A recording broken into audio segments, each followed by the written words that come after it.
कब तक ये केस खत्म होगा? साइफर केस के अंदर आज प्रोसिक्यूशन ने मान लिया है कि जो इमरान खान साहब कह रहे थे कि साइफर का मतन जिसके मुताबिक उस साइफर के अंदर लिखा हुआ था कि इमरान खान साहब को हटाओ, उसकी हुकूमत को हटाओ, अगर नहीं हटाओगे तो नताइज भुगतोगे, ये बात आज FIA के प्रोसिक्यूटर ने मान ली है।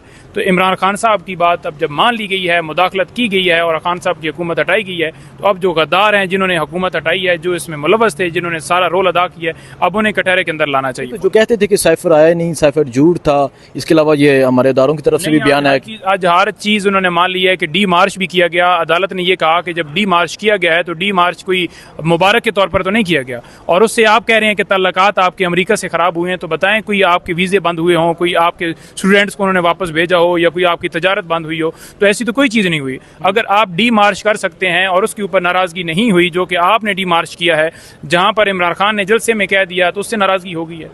तो ये सारी चीज़ें कह रही हैं कि अब जो नेक्स्ट समाअत होगी, हम उम्मीद रखते हैं कि उसके अंदर ये फैसला आएगा और ये केस ख़त्म होने वाला है। ठीक है, शाहिद अटक साहब, आप क्या कहना चाहेंगे? जैसा कि पंजोता साहब कह रहे हैं कि आज तो ये मान लिया गया कि साइफर आया और मुदाखलत हुई, क्या कहेंगे आप इस बारे? जी देखिए, साइफर की कॉपी उस टाइम के प्राइम मिनिस्टर इमरान खान साहब ने सबको भेजी।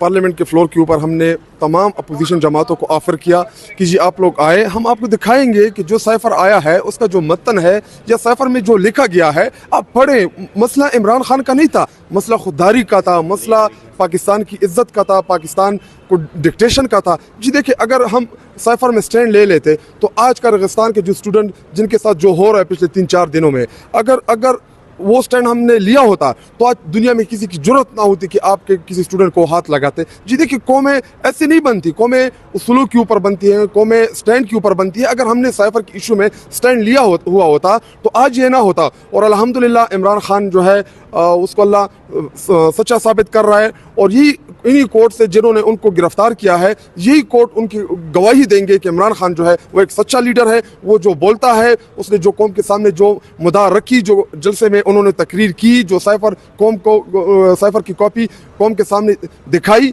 अल्हम्दुलिल्लाह आज अदलिया ने उसकी तौसीक कर दी कि इमरान खान ने जो कहा था वो सच्चा था। ट्रियान केस को भी उड़ा के रख दिया गया। कल 9 मई के केस में ज़मानत हुई, पंजोता साहब ज़मानत लेकर आए, तो केसेस डेली बेसिस पर ख़त्म हो रहे हैं, इस पर क्या कहेंगे आप? जी अभी मैं यही डिस्कस कर रहा था नईम भाई के साथ रास्ते में भी कि मतलब इस टाइम खान के कितने केसेस रहते हैं कि जो उनकी गिरफ्तारी उसमें रहती है। तो बकौल इनके कि जितनी भी 9 मई के हवाले से जो ट्रायल्स वगैरह चल रहे थे, तो कल भी नईम भाई ने एक ट्वीट की थी कि खान जो है उन केसेस में बरी हो गए हैं। और मैं इनके साथ यही डिस्कस कर रहा था कि अगर एक डॉक्यूमेंट हम पब्लिक कर दे वर्कर्स के लिए कि मतलब कितने केसेस रहते हैं, लेकिन इस टाइम मेन जो केसेस है वही ये एक साइफर का केस है जिसमें खान को अरेस्ट किया हुआ है, एक इद्दत का केस है, और इसके अलावा जितने भी केसेस एक एक करके उड़ रहे हैं सारे के सारे सियासी केसेस है। इंशाल्लाह इमरान खान जो मैं देख रहा हूँ, मैं वकील तो नहीं और ना मैं डेट देता हूँ, लेकिन इंशाल्लाह बहुत जल्द रिहा हो जाएंगे। ठीक है, बहुत शुक्रिया जी।